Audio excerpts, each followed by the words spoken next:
अपना सब जन का पुनः राम राम करी थे, अपना सब जन के पुनः स्वागत करी थे BSTV के एक खास कार्यक्रम में विंध्य केर उत्कर्ष कार्यक्रम का आगे बढ़ाई थे, संवाद का आगे बढ़ाई थे और आई अब चले थे सियासत के दुनिया में।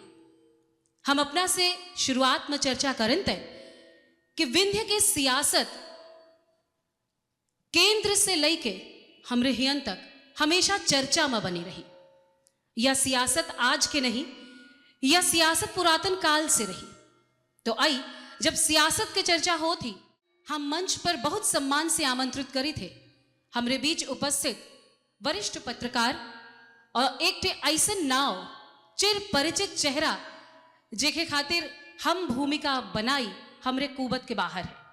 तो आई अपना सब जन के बीच अब आवाज दे थे, आमंत्रित करी थे सिमरिया के पूर्व विधायक परम सम्मानी आदरणीय KP त्रिपाठी जी का, और संवाद करेगा अपना सब जन के बीच आमंत्रित करी थे वरिष्ठ पत्रकार आदरणीय जयराम शुक्ल जी का। त्रिपाठी जी, हम राजनीति को छूते छूते बात करेंगे और राजनीति से इतर ज़्यादा बात करने की कोशिश करेंगे। यद्यपि एक कोई नेता सामने बैठा हो तो बिना राजनीति के, जैसे कोई मछली बिना पानी के जी नहीं सकती है, तो कोई नेता कहीं भी बैठा होता है, चाहे साहित्य के मंच में या रंगमंच में, तो राजनीति तो उसके साथ जीती ही है, चलती ही है। लेकिन फिर भी पहली चीज़ तो कल जो विंध्य का इन्वेस्टमेंट रीजनल इन्वेस्टर मीट हुई, क्या आपको लगता है कि इसके कुछ फलितार्थ निकलेंगे? निश्चित रूप से विंध्य के विकास की चर्चा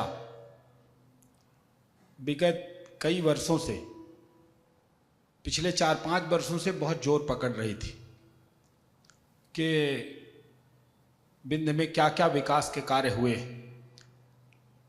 कैसे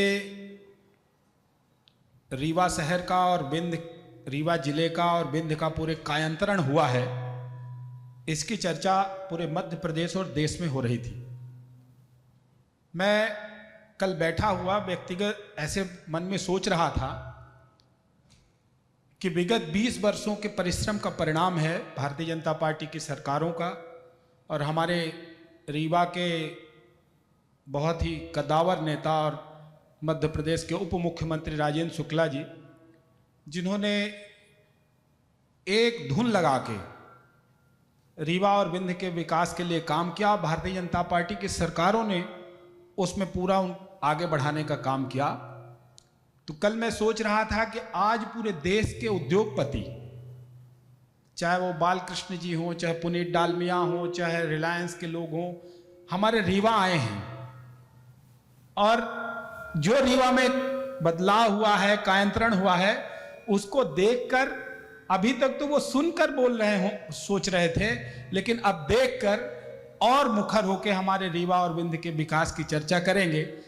एक तो ये हमको बहुत बड़ा फायदा इसका दिखा है, और जब आदमी खुद से कोई चीज देख लेता है कि इस तरह का शहर है, ये यहाँ उपलब्धता है, हमारे जो सरकार ने उनको बताया, हमारे सारे PS, CS, ACS ने प्रेजेंटेशन दिया कि विंध्य क्षेत्र 40 मिलियन टन सीमेंट, 30% देश की बिजली, ये आप सब जानते हैं कि विंध्य में है। खनिज पूरा मध्य प्रदेश का मैप में दिखाया गया कि विंध्य क्षेत्र का 70 वो तो सभी प्रेजेंटेशन सामने आए जी। देखिए, मेरा जिक्र करने के पीछे एक बड़ा आशय है।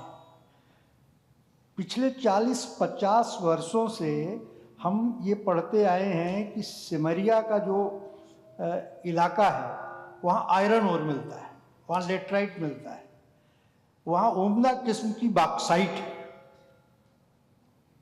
सिमरिया का सरौता कभी किसी जमाने में बहुत प्रसिद्ध था, क्योंकि वहीं की खनिज से लोहा निकलता था और लोहार उसी धौकनी से वो लोहा को निकालते थे और कृषि के यंत्र।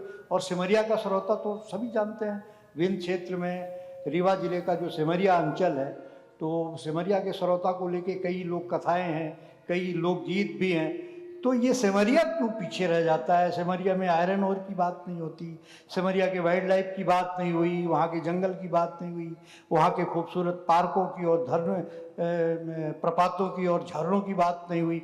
मतलब इट मीन्स आप अपनी बात को रखने में समर्थ नहीं रहे। यदि आप प्रेजेंटेशन में रहे होंगे तो हर विभाग के अलग अलग प्रेजेंटेशन हुए।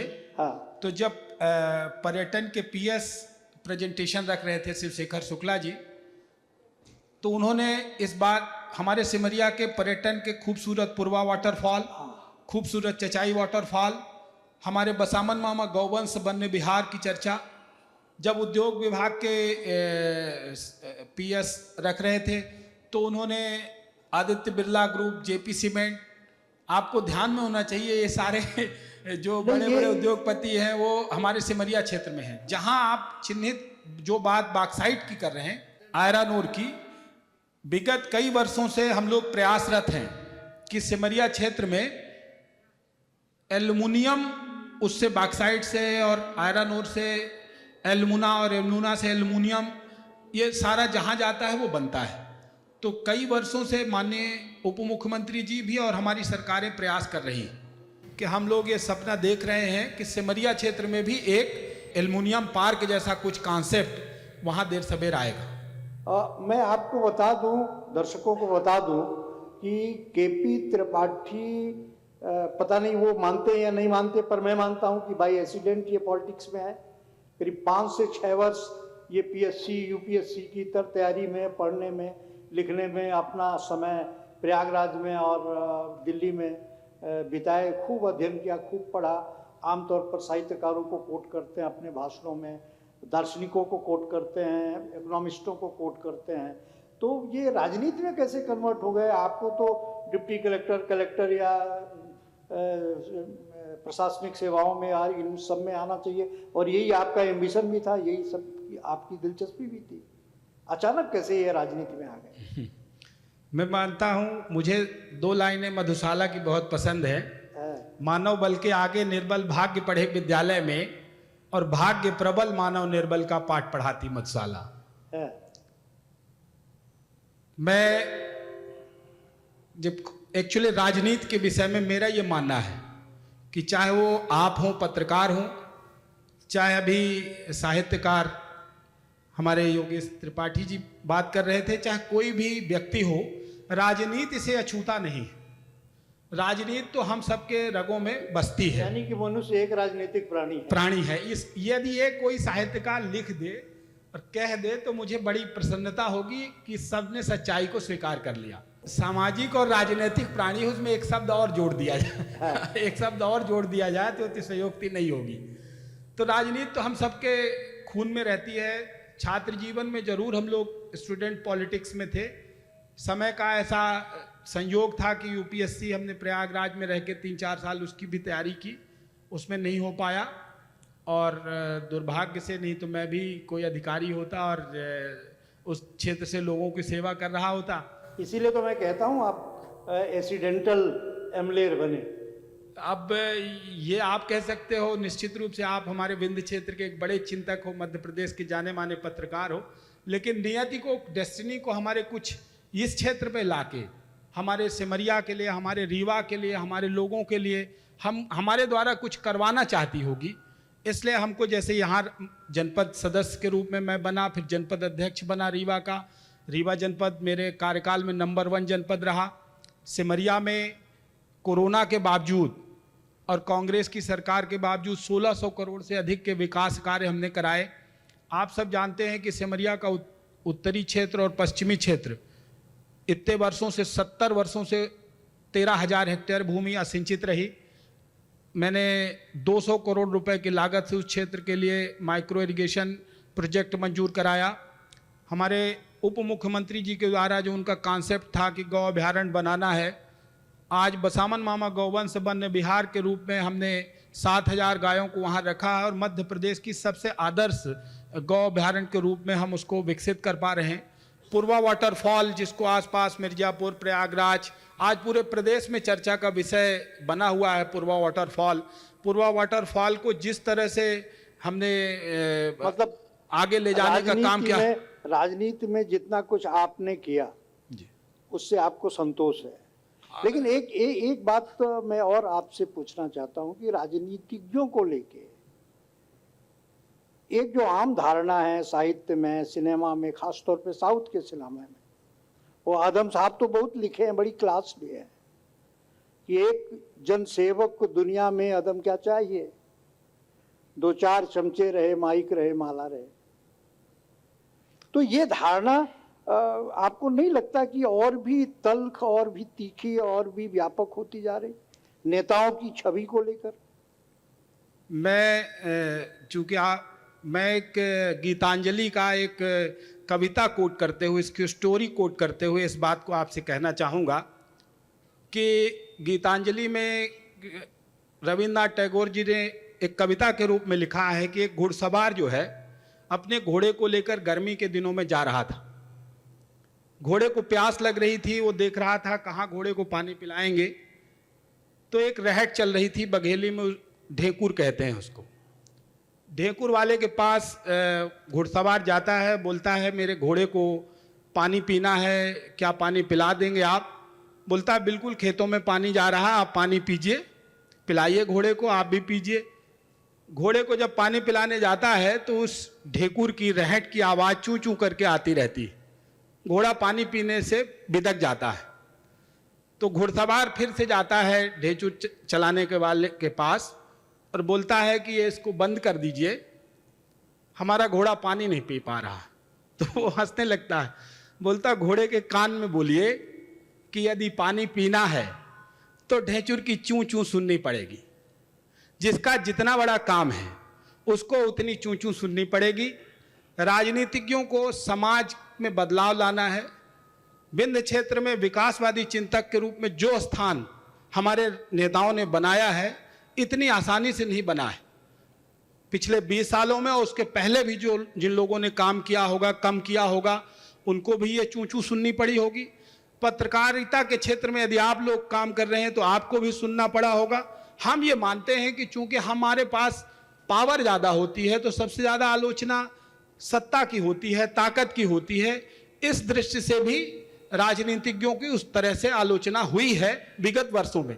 लेकिन वर्तमान संदर्भ में आप देख रहे होंगे पिछले 15-20 सालों में राजनीतिज्ञों को लेकर हिंदुस्तान के अंदर, देश की जनता के अंदर बदलाव आया है। लेकिन चूं चूं सुननी पड़ेगी। जितना बड़ा रस पीना है, जितना बड़ा पानी आपको अपनी प्यास बुझानी है, हम लोगों को भी प्यास है कि समाज में कुछ बदलाव लाएं, कुछ देश के लिए अच्छा करें, अपने क्षेत्र के लिए कुछ विकास के कार्य करें, एक आदर्श उदाहरण अपने व्यक्तित्व का प्रस्तुत करें। लेकिन क्या ना, जो सिनेमा है वो समाज का दर्पण है, और सिनेमा अभी भी नेताओं की जो इमेज प्रस्तुत करता है तो वो माशाल्लाह, मतलब उसको देख कर तो जो नई पीढ़ी है तो वो कुर्ता पैजामा देखकर तो बहुत ही तल्ख टिप्पणी वो भी करने लगती है।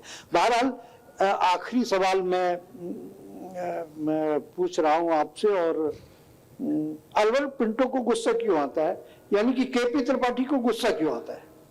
नहीं, मुझे गुस्सा तो ऐसे नहीं आता। आप तो व्यक्तिगत रूप से मुझे जानते हैं। हाँ, जब कभी ऐसी चीज़ें होती हैं जो तो आप तुलनात्मक दृष्टि से देखेंगे तो मेरा गुस्सा कम होता है ऐसी चीजों पर। नहीं, आपका गुस्सा प्रदेशव्यापी लोगों ने देखा, नहीं उसको बिल्कुल। यदि आप उस जिन घटनाओं की आप बात कर रहे हैं उनको यदि देखेंगे तो उसको रिप्रेजेंट गलत तरीके से और हमसे जोड़कर उनको गलत, जबकि मेरा रोल, मतलब मेरा रोल उसमें जरा सा भी कहीं नहीं पाया जाएगा। और पर ऐसी इमेज गढ़ दी गई, पर ऐसी इमेज गढ़ दी गई, और मैं इस बात को मानता हूं कि मुझे उसका नुकसान भी हुआ होगा। लेकिन भविष्य में मुझे पूरी उम्मीद है, जब लोग मुझे अच्छे से जान जाएंगे, मेरे बारे में अच्छे से समझ जाएंगे, तो मुझे इस बात का भी फायदा मिलेगा। मुझे इस बात की पूरी उम्मीद है। और मैं जो मेरे गुस्से के बारे में इमेज गढ़ी गई है वो बिल्कुल भ्रांति पूर्वक और किसी ने कलुषित मानसिकता से लगातार उसको षड्यंत्र करके गढ़ने का काम किया है। राजनीति का तो जनाब, हैं? राजनीति का स्थायी चरित्र तो यही है कि जो नहीं होता वो प्रस्तुत कर दिया तो जाता मैंने है। भी यही मान लिया है कि चू चू सुनना पड़ेगा और अपना रस पीते रहना पड़ेगा। बहुत बहुत धन्यवाद केपी त्रिपाठी जी। आप एक संजीदा और उभरते हुए युवा जनप्रतिनिधि हैं, जनसेवक हैं, नेता हैं। आपसे विंध्य को बहुत उम्मीद है। आप BSTV के इस खास कार्यक्रम में आए, इसके लिए बहुत बहुत धन्यवाद। धन्यवाद। बहुत बहुत धन्यवाद आदरणीय केपी त्रिपाठी जी के।